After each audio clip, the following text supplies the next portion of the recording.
બાળકો, આજની આપણી રમત છે ધમાલ ધોકો ધમધમ થાય. શું રમતનું નામ છે?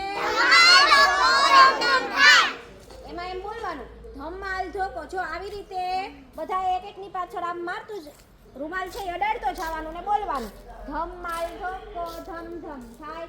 આજુબાજુ વડે એની તુમડી રંગાય.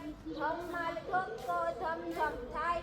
પાછું વાળી જુએ એની તુમડી રંગાય. બરાબર? આવી રીતે બોલવાનું. પછી આયા હવે રૂમાલ છે તે નાખ્યો તો એને મને પકડવા આવવાનું. બરાબર? ચાલો પકડવા ફટાફટ. હાલો આવી જાઓ પકડવા. અને હું એની જગ્યાએ મને પકડવા હાલો જલ્દી જલ્દી. હું એની જગ્યાએ બેસી જાઉં તો એને દા દેવાનો. ચાલો સમજાઈ ગયું ને બધાને?